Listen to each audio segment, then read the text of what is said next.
Nasim produces, above all, Art Zone. Gravediggers.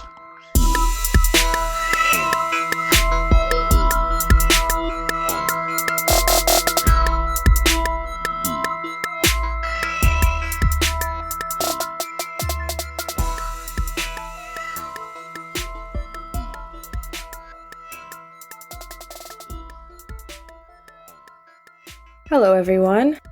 Hey guys, welcome back. Welcome to another episode of Das Criminal True Crime Podcast. Another summer episode, another week, another July. I hope everyone is enjoying the nice weather wherever you may be. Yeah, we hope you're not too hot. Yeah, or if it's winter in the southern hemisphere, you're not too cold. We do want to give a quick content warning for this episode. This is a case that ends in the perpetrator's suicide. If this is something particularly upsetting for you, we would not recommend this episode for you. If you're feeling suicidal and need to talk, we will include a list of suicide crisis lines in the episode description. One of the internet's most remarkable triumphs or perils, depending on how one interprets it, is that anyone with a device and a connection can share their ideas online. So whether you want to start a fashion blog or a cooking channel or a political true crime podcast, the World Wide Web provides an opportunity like never before to reach a global audience. But what was once hailed as a possible vehicle for the freedom and democratization of information has since become yet another near monopoly of a few corporations, manipulating politics and human psychology to drive their revenues upwards. Companies like Facebook and Google exist to make money, not to improve our lives or make a positive difference in the world. Okay, do you remember growing up, at least for me, I remember growing up in an era where it was explicitly discouraged. You were not encouraged to share your real identity online. That was very much against internet norms. Like when you were in a forum, forums were populated by users with aliases and nicknames like _ mad dog _ xx2 or whatever. And yes, you can laugh at the absurd names and whatnot. But there was a sense of very real sense of committing to anonymity during this, when I grew up in the mid to late 2000s with the internet coming about. But nowadays, everything we do online is connected to our identity, whether it's through emails with our personal information attached to the email or social media with, again, personal information in the social media. You go to a website, it's connect via Facebook, connect via email. And it's there's no longer that sort of insulation online. Yeah, it's interesting because now people build brands online around themselves, around their identities. Yeah, exactly. And that's something that would have been unheard of back in the day. There were brands of people, but it was more like personas that were solely online personas. We didn't know their real name or where they're from or whatever. Mm-hmm. Many people have become frustrated with social media and its consequences on everything from politics to mental health. Allegations of data harvesting, conspiracy theory peddling, and censorship are abound. On April 3, 2018, around 12:45 p.m. Pacific Time, someone with a grudge against YouTube went to the platform's physical headquarters at 901 Cherry Avenue in San Bruno, California, armed with a semi-automatic pistol. That person shot and wounded 3 people before turning the weapon around and killing themselves with a shot to the heart. When details emerged about the YouTube attacker, social media lit up. This person didn't conform to so many of the stereotypes we hold about mass shooters. Nasim Najfi Agdam was a vegan, a member of the Baha'i faith, and exceedingly rare for lone mass shooters, a woman. Why did Nasim decide to commit such an act of violence at the YouTube headquarters before ending her own life? Join us for a look into the 2018 YouTube headquarters shooting and the life of the woman behind the attack. Nasim Najfi Agdam was born on April 5, 1979, in Oromia, Iran. Oromia is a historically, ethnically, and religiously diverse city with Kurds, Azeris, Persians, Assyrians, and Armenians. Before the 1918 Ottoman invasion and genocide, Oromia was more than 40% Christian, but many Assyrians and Armenians were killed or forced into exile. Nasim's family is Azeri, sometimes called Azerbaijani, and members of the Baha'i faith. When media outlets published biographical information about Nasim, some commenters erroneously assumed that she was Muslim because she was born in Iran. The Baha'i faith is not a sect or offshoot of Islam. It is a distinct religion. Yeah, and I think this is a very important point because countries in the Middle East, generally speaking, do not recognize Baha'ism as a sect of Islam, which means they recognize it as an entirely separate entity, which that means as a result, they're quite discriminated against because they're seen as like heretics and not people of the book and therefore not protected. They're seen as neither Muslims nor a protected minority. The Baha'i faith is really interesting, and we would go into it more, except I don't think it has really anything to do with this case. Like, I don't think Nasim was motivated whatsoever by her religion. And I think by making this into a podcast episode about her faith, it would make people draw the wrong conclusion here. Yeah, exactly. I agree. Iranian is not synonymous with Muslim. There are Baha'i, Christians, Jews, Zoroastrians, Mandaeans, and Yarsan, among other religious minorities in Iran. And lots of people in the Iranian diaspora are religious minorities. For instance, there's a large community of Iranian Jews in Los Angeles. Also, most Azeris are Shia Muslims. Iran's current supreme leader, Ali Khamenei, is half Azeri. So we don't want to give the mistaken impression that Iran's Azeri ethnic minority is mostly Baha'i. Nasim's family was a religious minority even within their ethnic group.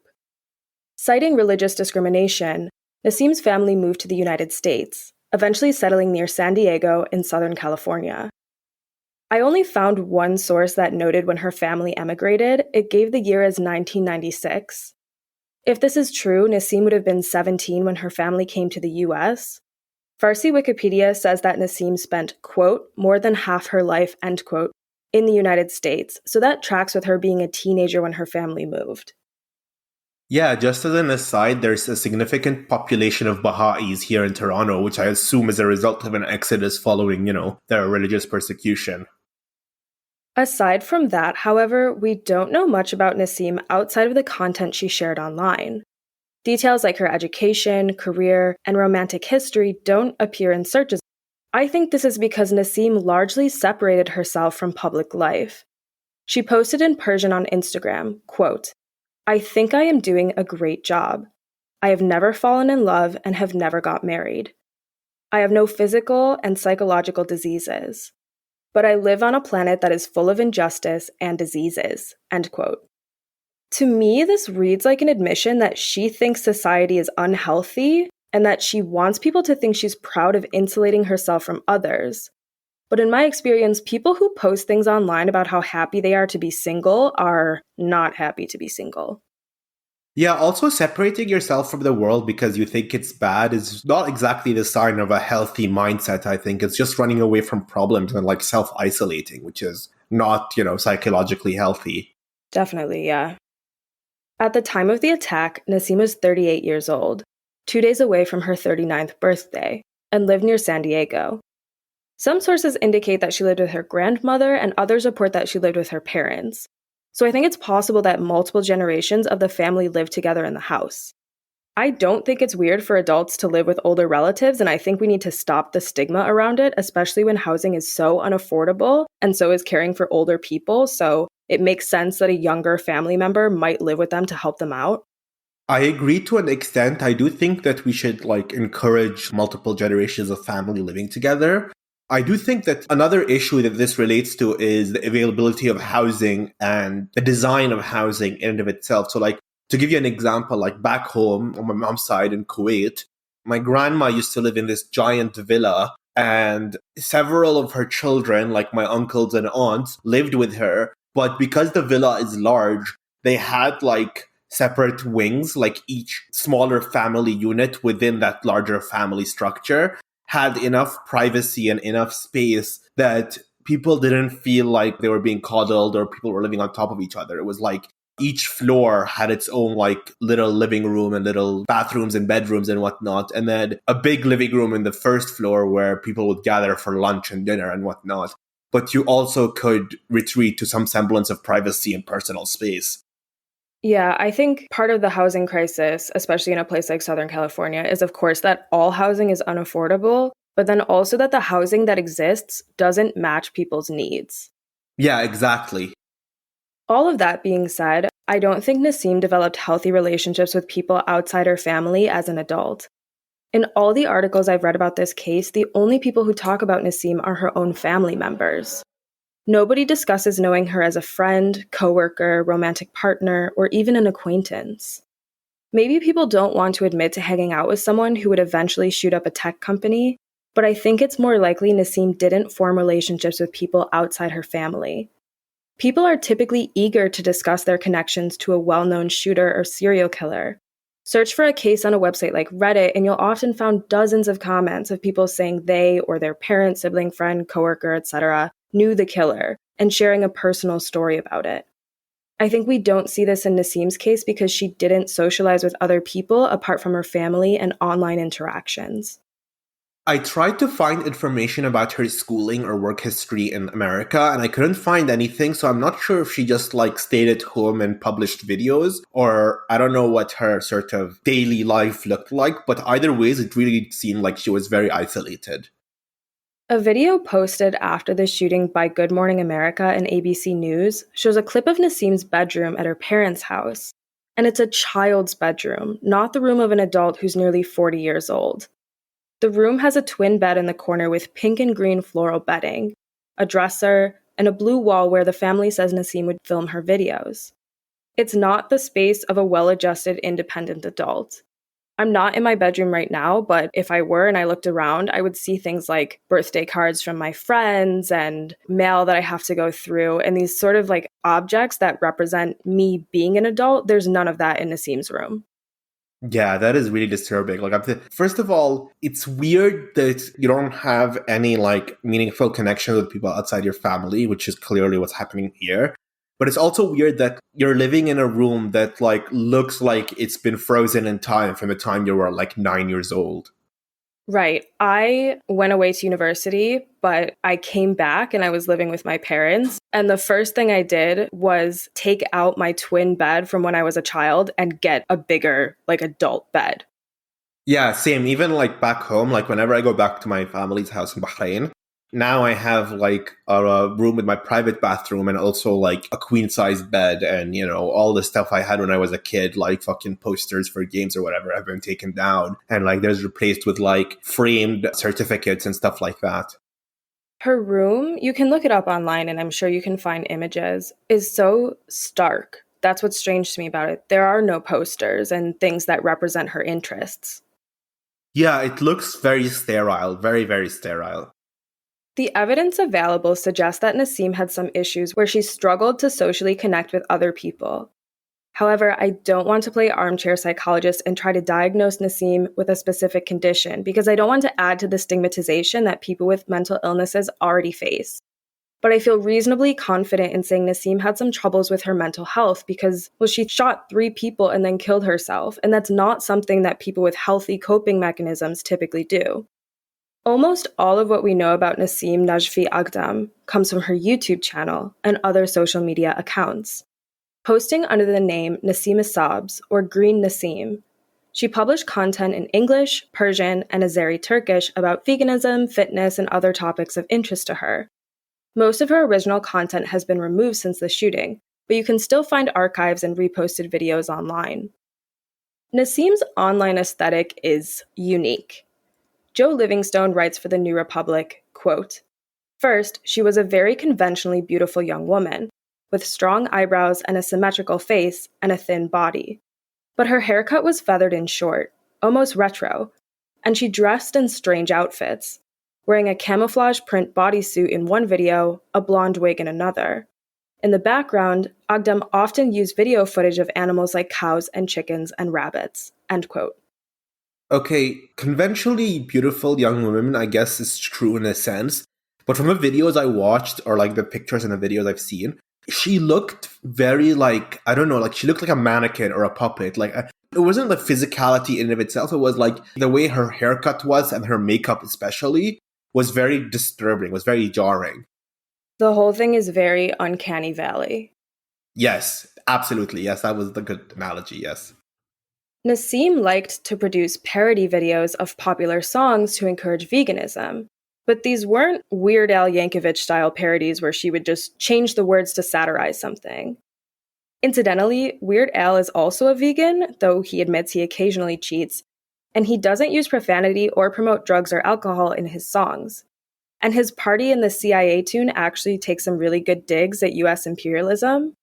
I don't listen to Weird Al in my car or anything, but I like the guy. I have a soft spot for him. We're going to play you an audio clip taken from one of Nasim's videos, where she parodies Taylor Swift's Blank Space, that song from 2014 where people thought Taylor was singing about lonely Starbucks lovers. The lyrics can be a bit tough to understand without subtitles, so I'll quickly read for you what Nasim is singing, if we can call it singing. Quote, "Nice to meet you. Can I kiss you? I could show you hidden things. Pain, sadness, hell, crime. Saw your food. Oh, my brain. Look at that meat.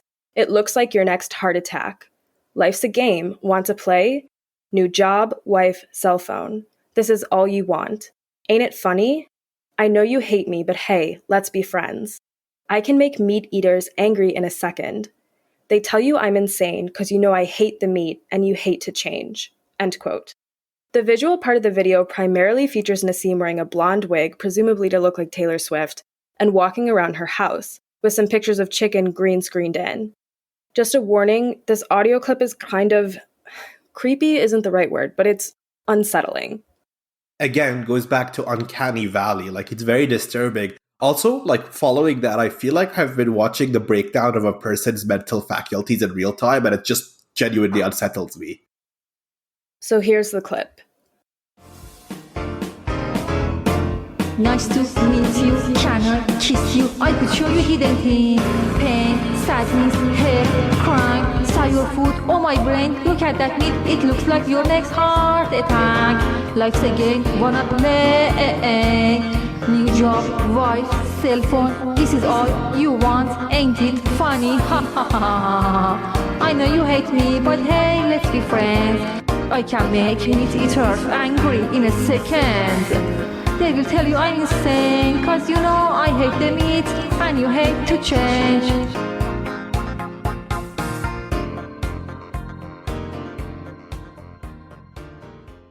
Now, because this is a parody video, it's hard to tell to what extent Nasim was being ironic. It reminds me of those American Idol auditions where you can't tell whether the person is serious or seeking some sort of viral infamy.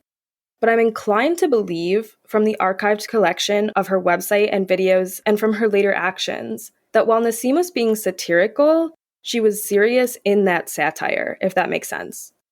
Nasim's website also included videos created by other parties, and some of these are strange to put on a personal website.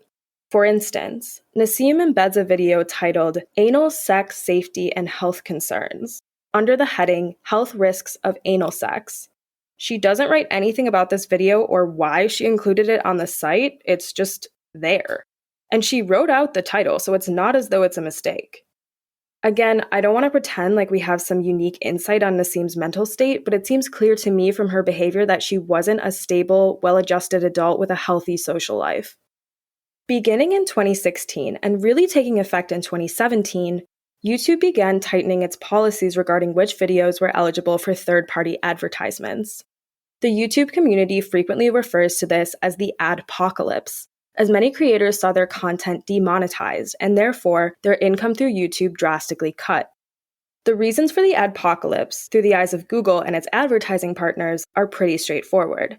Since anyone can upload content to YouTube, some people are bound to create videos that some advertisers find bigoted or distasteful.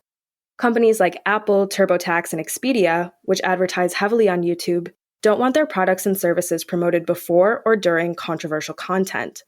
For example, YouTube creators whose content is deemed political or adult-oriented often see their videos demonetized by the site, meaning that advertisements won't play before or during the video, and the creator won't collect any advertising revenues as a result.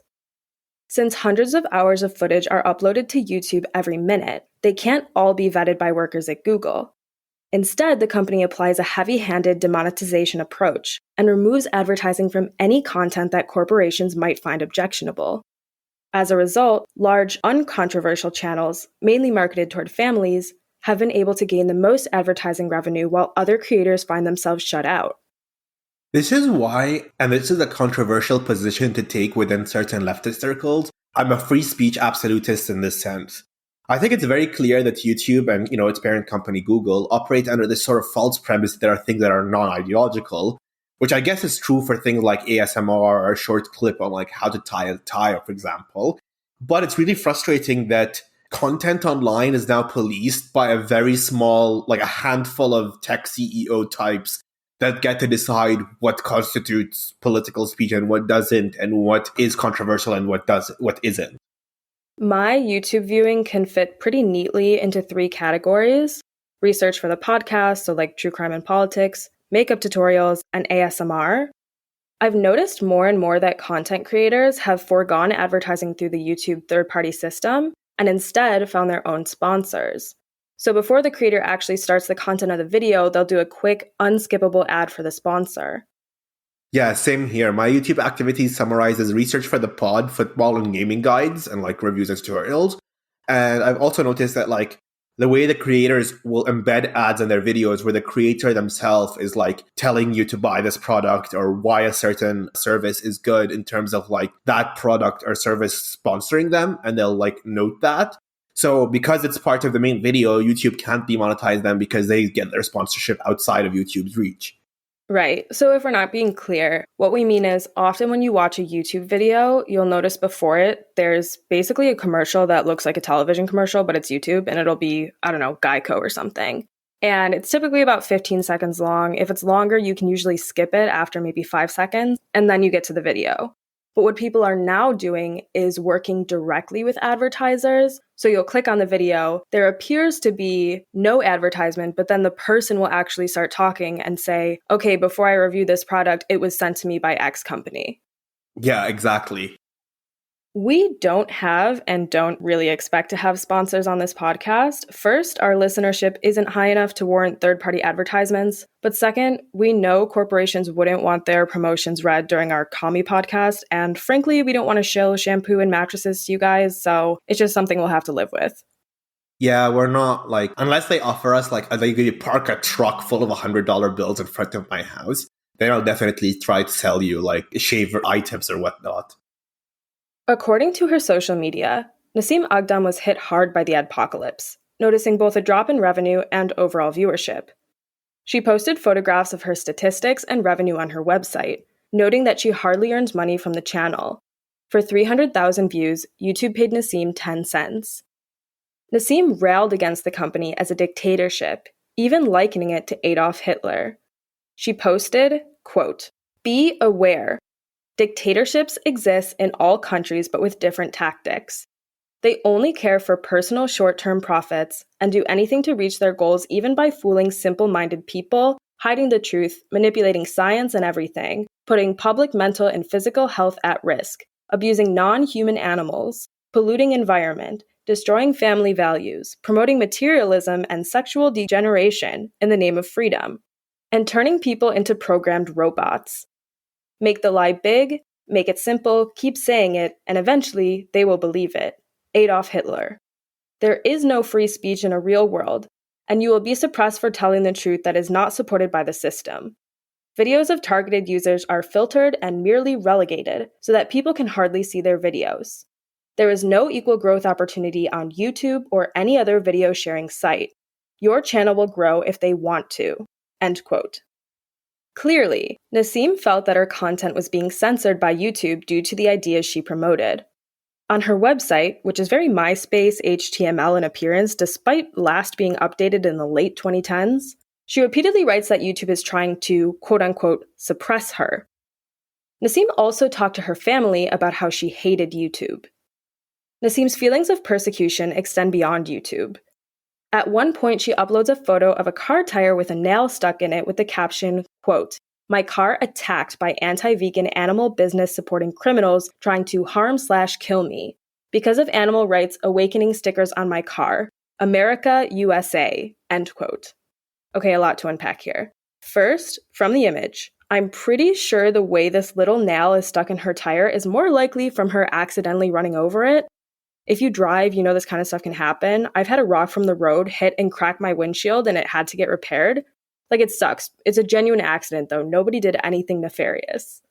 Yeah, I agree. I think it's either entirely an accident or, and I don't know if this is, I'm just hypothesizing here, but this strikes me as a similar situation to that whole like online meme where that old white guy posts a pic of his driveway being vandalized with like graffiti that says blacks rule, and it's clearly him doing it.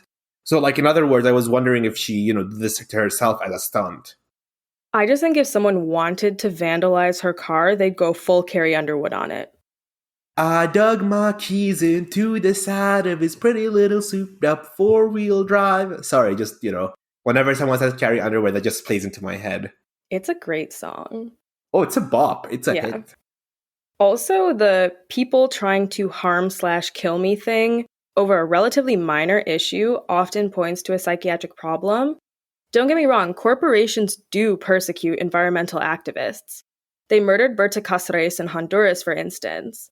But Nasim's activism was nowhere near the scale of Cáceres, and I don't think any anti-vegan animal business really had her on their radar. Yeah, I mean, it's just a difference, not just in scale, but in quality, in completely different, worlds. Also, there's a difference between Berta Cáceres organizing workers in rural Honduras and, Nasim posting online. One is infinitely more dangerous than the other. I'd understand if Nasim was also out there sneaking into, animal farms and trying to release, the captive chickens or stuff. But she was just posting, which is not really political action in a meaningful sense, and definitely not with the fact that she didn't have an audience. Right. I don't want to come across as saying that corporations don't persecute environmental activists, because they do. They definitely persecute indigenous people, people blocking pipelines, people who try to film slaughterhouses, those sorts of things. But as far as I'm aware, Nasim, she was involved in some PETA activism in her community, but no one else from the organization even commented on knowing her. So I think this was very far off from what she was doing at the time of the shooting. Yeah. On January 16th, 2018, Nasim purchased and registered a 9mm Smith & Wesson semi-automatic pistol from a gun dealer in San Diego. A few months later, at the end of March, she decided to leave her family's home in San Diego for reasons that aren't entirely clear. On March 31st, 2018, her family reported her missing. Early in the morning on April 3rd, 2018, just hours before the shooting, police in Mountain View, California found Nasim sleeping in her car. When they ran her license plate, they discovered she had been reported missing in San Diego and had a 20-minute conversation with her about what she was doing and why she left. Nasim said she was very upset with her family and didn't want to go home, but she didn't mention anything about YouTube. I've read comments on sites like Reddit saying the police should have done something, but it's not illegal for a 38-year-old woman to want to distance from her family or sleep in her car. I mean, what should the police have done here? Arrest her? Drag her back to San Diego? She hadn't committed a crime, and it's concerning that we're so deep into the carceral system in this country that people think law enforcement needs to be involved if someone is sleeping in their car or having a row with their family. We can't arrest people who we consider to be engaged in strange behavior just because they might commit a crime. That's draconian. Yeah, that's very Blade Runner-esque. I mean, up until that point, she has not done anything wrong, really. And the notion that police should drag people back anytime there's a missing person report just has horrifying implications for abuse victims fleeing their abusers, for example.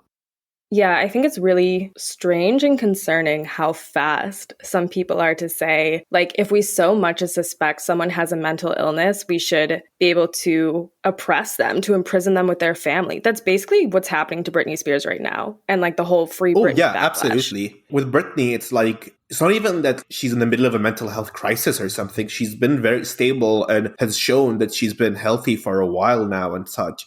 But I think there's something to be said about the society. There's a sort of way where you can't escape your past, where because you have shown that you were mentally unstable at some point, you're treated like a bomb that might go off at any minute. And people accept that because you have a history, then you should be treated differently. And, there's always this better safe than sorry when they didn't do anything wrong.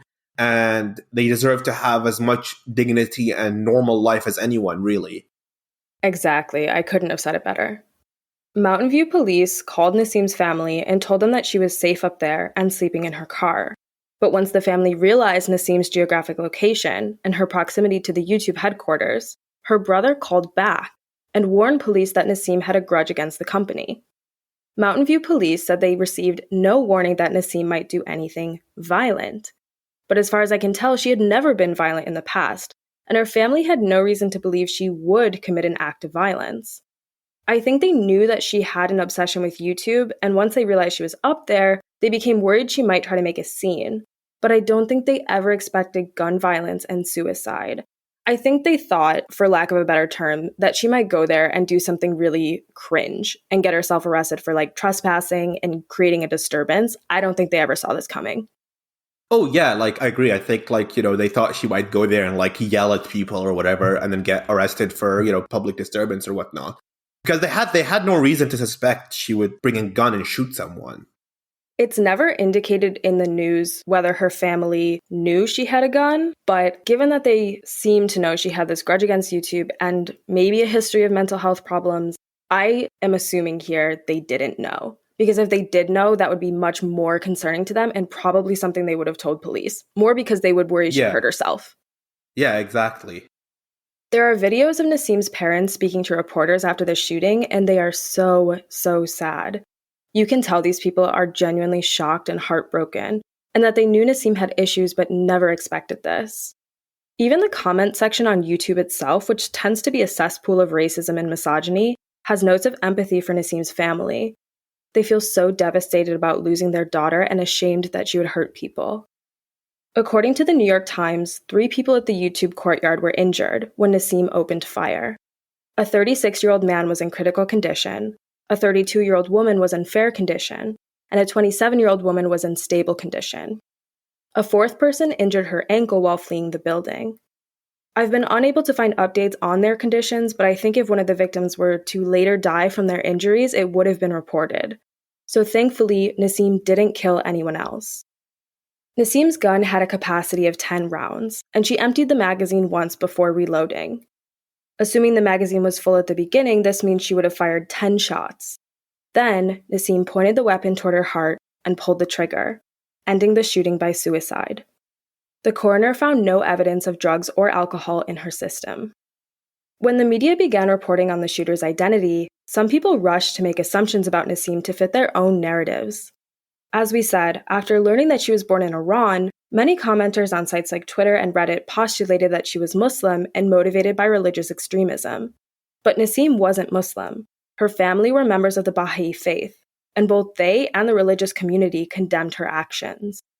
Also, I just want to point out that, first of all, Iran is majority Shia. Yes, there are a lot of religious minorities, but let's say Iran is majority Shia. Almost 99.99999% of all violent acts motivated by religion are, at the end of the day, motivated by Sunni ideological extremism. I can't think of any distinct Shia terrorist attacks. It's often Sunni Salafist groups or individuals associated with Sunni Salafist groups. So for me, obviously my conclusion wouldn't be this is a religious attack. But just keep in mind that jumping to that conclusion is not productive in any way, shape, or form. Unfortunately, I think a lot of people in the West, once they see anything about the Middle East or someone being from the Middle East, assume first Muslim, second, any act of violence is caused by religion. For instance, we talked about this last week. Sirhan, who assassinated Bobby Kennedy, was a Palestinian Christian. But I guarantee if you go around and ask people, Sirhan, what's he about? They'd be like, Muslim terrorist. Oh, yeah. Sirhan specifically said that he assassinated Bobby Kennedy because of Kennedy's support for Israel during the 1967 war. But yeah, you're right. He was a Palestinian Christian who specifically targeted Kennedy for his Zionism, support for Zionism, not for any religious or Islamist leanings.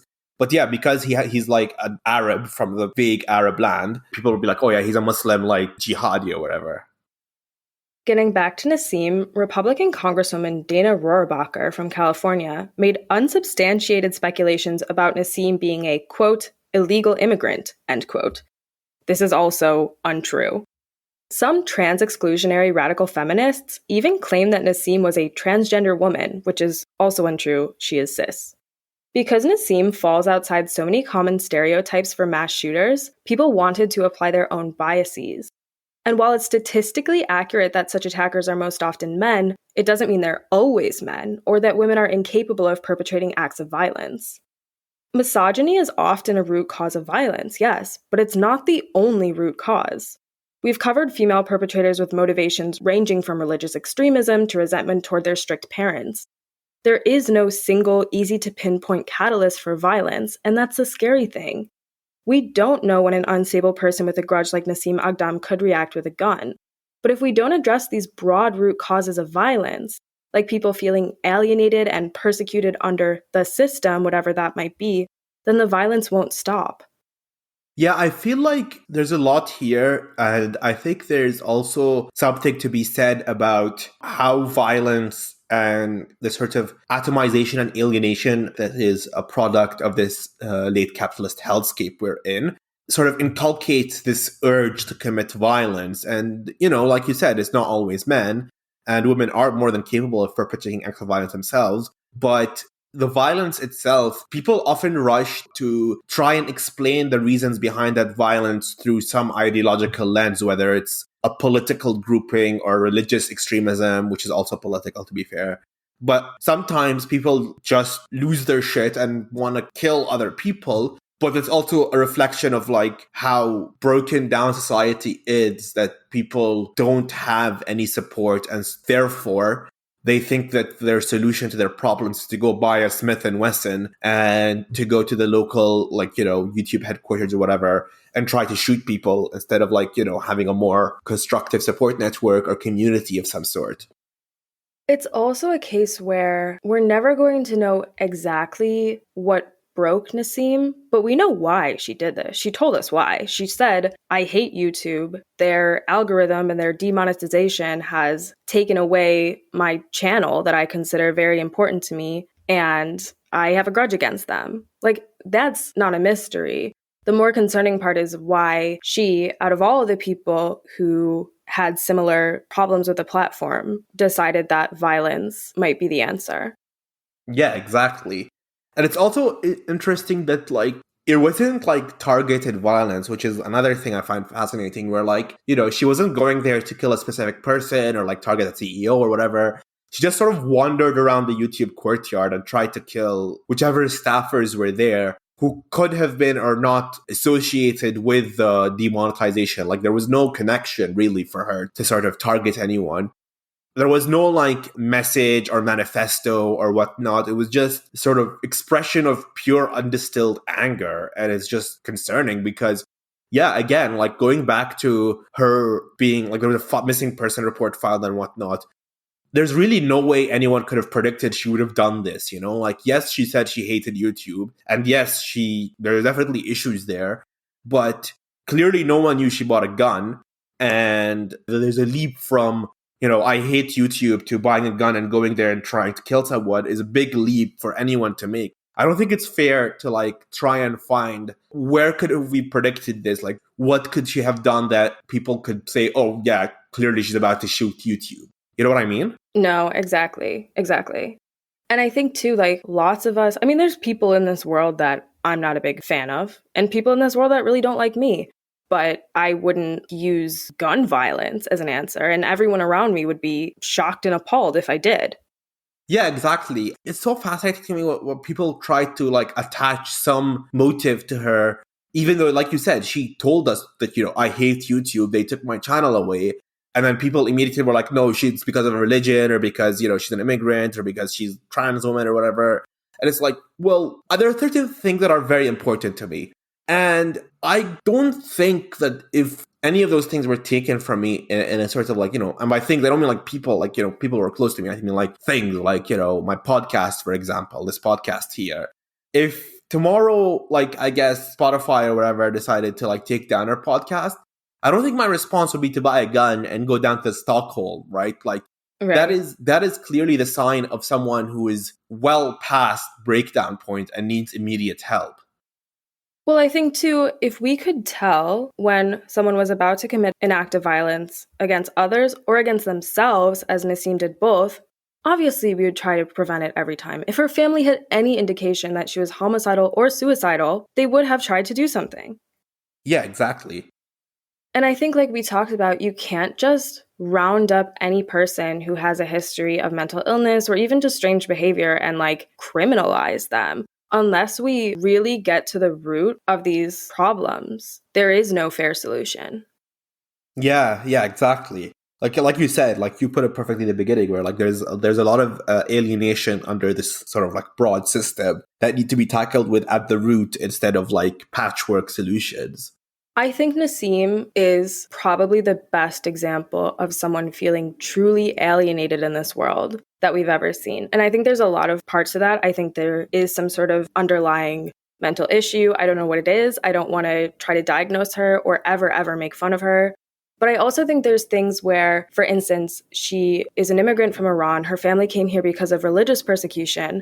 And if you are a first or second generation immigrant, you might know how there's this kind of unique pressure to like be happy in this new place. And if you're not, it's like, oh, your family, we left our homeland and you're still not happy. What's wrong with you? Yeah, I agree. I absolutely agree. I think there's a sort of like a pressure to feel happy and grateful to your family for going through the very legitimately arduous process of immigrating. But then there's the expectation put upon the children of these immigrants that because the parents went through this process, the children must be satisfied in all aspects of their lives. And for the record, I don't think Nasim's family was abusive or anything like that at all. As far as I can tell, they really loved her. They knew that she had her quirks, but they tried their best to support her. But she felt like she really didn't fit in this society. And as we noted at the beginning, she almost prided herself online for avoiding making connections with other people, which is a huge red flag. That I think was the most disturbing part. Like, it's one thing to want to make connections and not achieve it for whatever reason. It's another thing to be proud of not wanting to make connections, to like completely disconnect. To me, it reads more as someone who is having trouble making those connections, having trouble becoming grounded in this world. And instead of going online and saying that, like so many people on Twitter will like doom tweet where they're just like, haha, I'm dissociating, like I feel so disconnected. Instead, she kind of turned it around into this like not like other girls thing where she's like, I'm happy to have never fallen in love. And like, okay, Nasim, I don't believe you though. Yeah. This case was so much sadder than I expected it would be when I texted Amr about doing an episode on it. So if you're feeling down, we're sending you well wishes because this was like an unexpected downer. Yeah, it's a big downer. Hopefully our next episode, I don't know if we've decided yet we need to talk about that, but hopefully it's a bit of an upper or at least less depressing than this. If you like our content, you can find us on patreon.com/dascriminal. Since we don't have those sponsors, we really rely on you guys to pay for our hosting fees and things like that. We really do appreciate it. You can find us on Instagram @dascriminalpod. And don't forget to rate, review, and subscribe to push us up in that algorithm. It really helps the podcast. Tell your friends about us. And I hope you guys all have a wonderful week ahead of you. Bye. Bye.